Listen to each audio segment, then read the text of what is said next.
बात आज की चैनल के कार्यक्रम आर पार में मैं सुरेंद्र चतुर्वेदी आपका स्वागत करता हूं। तो क्या फिर लौट आया है मोदी मैजिक।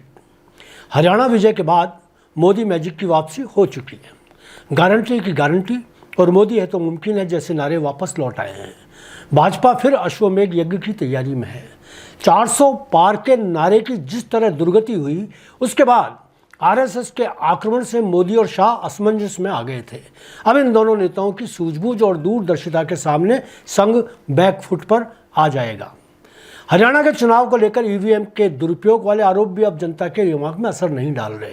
देश का अनपढ़ वोटर भी कह रहा है कि यदि ईवीएम में कोई गड़बड़ी की गई होती तो जम्मू कश्मीर में क्यों नहीं हुई।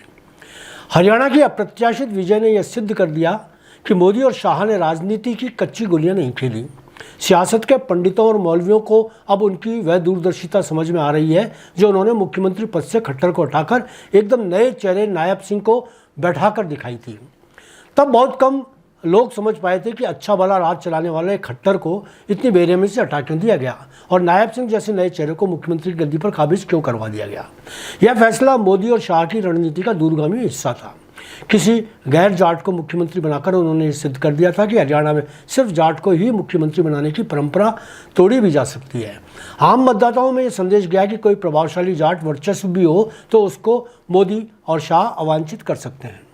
इस दूरगामी निर्णय का हाल ही हुए चुनावों पर कितना अंडर करंट असर हुआ यह अब सिद्ध हो चुका है। जिस हरियाणा को जाट प्रदेश माना जाता था वह अब उनके हाथों से निकल चुका है। मोदी और शाह ने पहली बार चुनाव को जाट वर्सेस अन्य बना दिया और चुनाव जीतकर बता दिया कि भाजपा को वाकई किसी बारी चाणक्य की जरूरत नहीं, उनके दल में ही दो काफ़ी हैं। हरियाणा चुनाव में खट्टर को नेपथ्य में रखकर चुनाव लड़ना, मोदी का प्रचार के लिए बहुत कम जाना, पोस्टरों पर अपने चेहरे का प्रयोग न करना भी मोदी की दूरदर्शिता ही थी। मोदी और शाह लोकसभा चुनावों के परिणामों से यह समझ चुके हैं कि हर मोर्चे पर हाजिर रहने की से जनता ऊब जाती है। यह एक मनोवैज्ञानिक सत्य है। इस बार मोदी और शाह बेहद सोच समझ के फैसला ले रहे हैं। महाराष्ट्र और झारखंड के होने वाले चुनावों में भी लगने लगा है कि मोदी और शाह पनडुब्बी वाली सियासत पर ही उम्वक कर चुके हैं। नए चेहरों पर दाव खेलने का उनको फ़ायदा यह मिल रहा है कि एंटी इनकम्बेंसी विरोध लहर का नुकसान भाजपा को कम उठाना पड़ रहा है।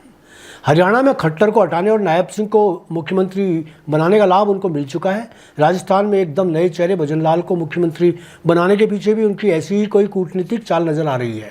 तय है कि राजस्थान के उपचुनावों में भी इसका लाभ पार्टी को मिलेगा। मोदी और शाह का लौटा हुआ आत्मविश्वास भाजपा की सवालों में गिरी राजनीति को सुरक्षित करेगा। यह बात संघ से जुड़े लोग भी स्वीकार कर रहे हैं।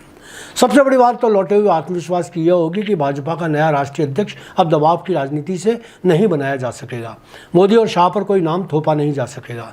उनकी असहमति भी असरदार मानी जाएगी। हरियाणा की चौंकाने वाली जीत यदि महाराष्ट्र और झारखंड में भी हो गई तो यह तय है कि मोदी मैजिक फिर से काला जादू बन जाएगा। यद्यपि मोदी और शाह मेरी सलाह पर नहीं चलते, पर फिर भी एक अनुभवी पत्रकार की हैसियत से उनको सलाह देना चाहूँगा कि यदि वे चाहते हैं कि उनकी पार्टी जादुई करिश्मा दिखाती रहे तो उनको आत्ममुग्धता की जगह आत्मविश्लेषण का रास्ता अपनाना होगा। सरकारी तंत्रों को स्वायत्ता देनी होगी, उनके इस्तेमाल की सीमाएं निर्धारित करनी होंगी, विरोधियों को निपटाने के तौर तरीके बदलने होंगे, अहम और वहम के बीच दूरियां रखनी होंगी। अपनी पार्टी के सनातन और संस्कारों को जीवंत बनाए रखने के लिए अन्य पार्टियों के नेताओं के बढ़ती पर लगाम कसनी होगी, खासतौर से सैद्धांतिक रूप से विरोधी दलों के नेताओं को शामिल करने में। और सबसे अंत में एक आग्रह और, संघ के महत्व को सम्मान देना होगा।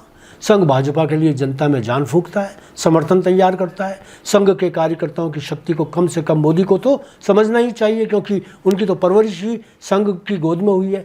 नड्डा जी जैसे बयान उनकी जुबान का हिस्सा नहीं बनने चाहिए। या फिर कह दूं कि ये मेरे सुझाव हैं जो शायद मोदी और शाह तक पहुँचे न पहुँचे, मगर मेरा विश्वास है कि ये सुझाव जरूर उन तक पहुँचेंगे। धन्यवाद।